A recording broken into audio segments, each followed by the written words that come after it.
Hello दोस्तों, welcome back to my channel. कैसे हैं आप लोग?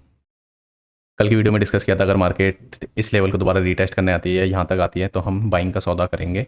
और मार्केट पे ये सपोर्ट लेवल थे आगे 18,950। तो अब कल तो ये सपोर्ट टूट गया था, पर जैसे ही मार्केट को ये मेजर सपोर्ट रेजिस्टेंस लेवल तोड़ने होते हैं तो गैप अप खुल जाती है। जैसे कि आज मार्केट गैप अप खुल गई और अब ये सपोर्ट की तरह काम करने लग गया था, तो मार्केट में यहीं से बाउंस आया और मार्केट ने यहाँ से आराम से हमें 100 पॉइंट का टारगेट तो आराम से दिया निफ्टी फ्यूचर में।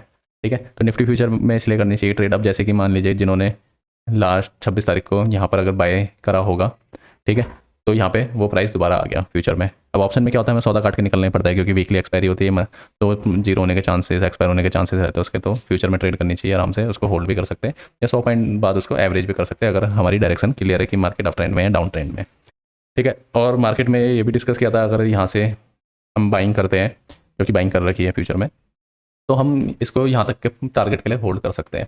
अब यहाँ पे जिन्होंने भी बाइंग करी होगी तो उनको 100 पॉइंट का पूरा लेवरेज मिल रखा होगा। ठीक है, 100 पॉइंट का लेवरेज मिल रखा है, तो अगर वहाँ बाई चांस यहाँ पे रीटेस्ट करने आता है तो तब भी वो नो प्रॉफिट नो लॉस में रहेंगे। ऐसे ही रहता है, इंट्राडे में बुक कर लेना चाहिए तो सही रहता है, क्यों फ्यूचर में टेंशन लेके जानी। और अब देख लेते हैं आज की मार्केट को ट्रेड कैसे करना था, एक बार दिखा देते हैं। जैसे ही मार्केट गैप अप खुली, ठीक है, अगर ये मोमेंटम मिस होता है तो जब मार्केट स्ट्रॉन्ग बुलिश होती है जैसे कि आज थी मार्केट, तो हरी लाइन के पास सपोर्ट लेने आती है। ठीक है, और ब्लैक लाइन के, अब हरी लाइन बता देता हूँ कि चीज़ की हरी लाइन है हमारी 20 EMA, कोई से भी कलर की लाइन बना सकते हैं। ब्लैक वाली हमारी 5 EMA की और येलो वाली हमारी 50 EMA की। ठीक है, अब जैसी मार्केट इसके पहले ही चलती है ब्लैक लाइन के, मतलब 5 EMA के, और जो फर्स्ट टाइम सपोर्ट लेने आती है तो यहाँ पर सपोर्ट लेने आती है। ठीक है, तो यहाँ पे हमें एक बाइंग का सौदा कर लेना चाहिए था अगर हमसे मॉर्निंग वाली बाइंग में डर लगता है छूटती है तो। ठीक है, इसका एसएल क्या बैठता, या तो जो भी मॉर्निंग का स्विंग लो है या ओपनिंग प्राइस है या जो नियरेस्ट सपोर्ट है।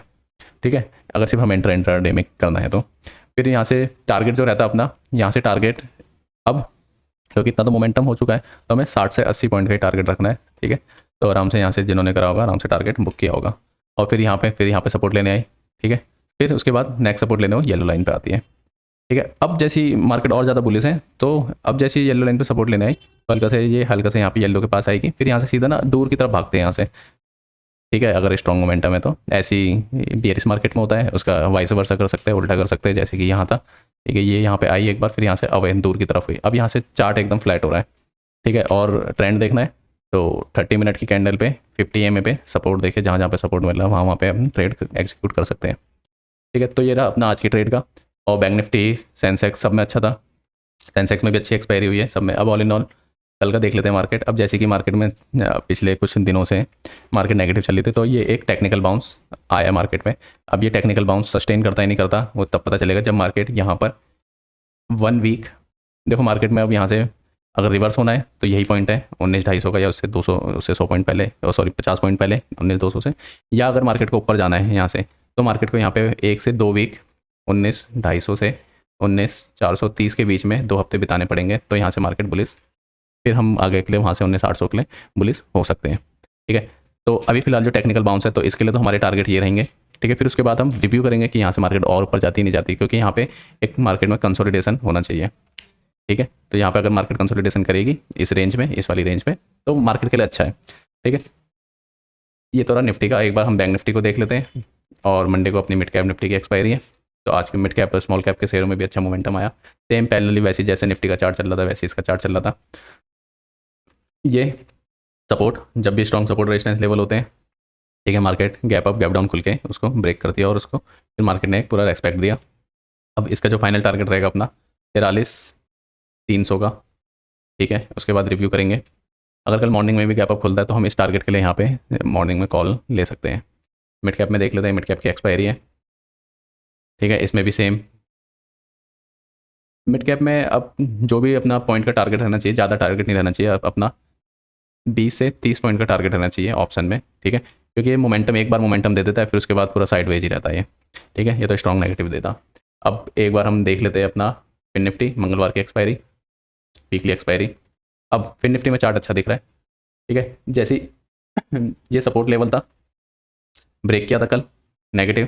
ठीक है, अब ये सारा या तो अगर माल बेचने के लिए आया होगा तो यहाँ पे फंसाने के लिए होगा। ठीक है, अब यहाँ से मार्केट यहाँ से ऊपर जा सकती है। अब जिसका रहेगा 19,440 तक, और इसका जो नेक्स्ट रेजिस्टेंस रहेगा 19,500, ये अपना रेजिस्टेंस है। अगर मार्केट इसको तोड़ती है तो वेल एंड गुड, नहीं तो मार्केट के लिए रिवर्स करने के लिए भी यही पॉइंट है अपना, ठीक है, क्योंकि कई बार यहाँ से बाउंस आया, प्रीवियस चार्ट को हम देख सकते हैं, ठीक है। तो और चैनल पे 2-3 वीडियो और हैं लर्निंग की, तो एक बार उसको देख सकते हैं, जैसे कि सपोर्ट रेजिस्टेंस, EMA, ठीक है। और अभी कुछ लर्निंग वीडियोस बनानी है अपडेटेड, ठीक है, जैसे कि अपनी इस वाली स्ट्रेटजी 5 EMA, 20 EMA, 50 EMA पे कैसे ट्रेड करें, ठीक है, ट्रेंड का कैसे पता चल करें, ठीक है। तो ये थोड़ा टाइम नहीं मिल पा रहा है, और वीडियो में भी अभी भी ये वीडियो बनाने का मन नहीं करता है, क्योंकि कमोडिटी में ट्रेड होती है, तो इस वजह से भी थोड़ा एक रहता है वीडियोज़ का, ठीक है। तो वीडियो में आज के लिए इतना ही, और डिटेल में देखने के लिए इन वीडियो को शनिवार संडे को आराम से कर सकते हैं, थोड़ा वैल्यू इन्हेंसमेंट होगी इसमें। और एक चीज़ और डिस्कस कर लेते हैं, रिलायंस में, रिलायंस बाइंग लेवल पर आ चुका है, ये भी कुछ टाइम पहले डिस्कस किया था, ठीक है, वीडियो में डिस्कस किया था। तो ये लेवल था इसका, ठीक है, फंसाने वाला जोन, अब इसके ऊपर आ चुका है। अब जब तक इसके ऊपर रहता है तो यहाँ से रिलायंस का ट्रेंड ऊपर रहेगा, क्योंकि ये चार्ट फ्लैट हो चुका है। एक बार इसको 30 मिनट की कैंडल पे भी देख लेते हैं। जैसे ये इसके ऊपर आ गया और एक बार यहाँ पे अगर रीटेस्ट करने आएगा, तो रिलायंस में जो नेक्स्ट टारगेट रहेगा अपना 2321 का रहेगा, ठीक है। पर ये भी सारी चीज़ें डिपेंड करती है ग्लोबल सिनेरियो कैसा रहता है, ठीक है। अगर ग्लोबल सिनेरियो नेगेटिव रहता है तो फिर सारी चीज़ें नेगेटिव हो जाती है, उस वक्त कोई इंडिकेटर, टेक्निकल एनालिसिस काम नहीं करते।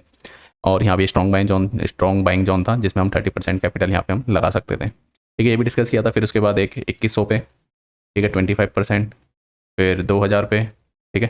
तो यहाँ पे भी आराम से इतना कैपिटल लगा सकते हैं, और बाकी 20% इमरजेंसी के लिए।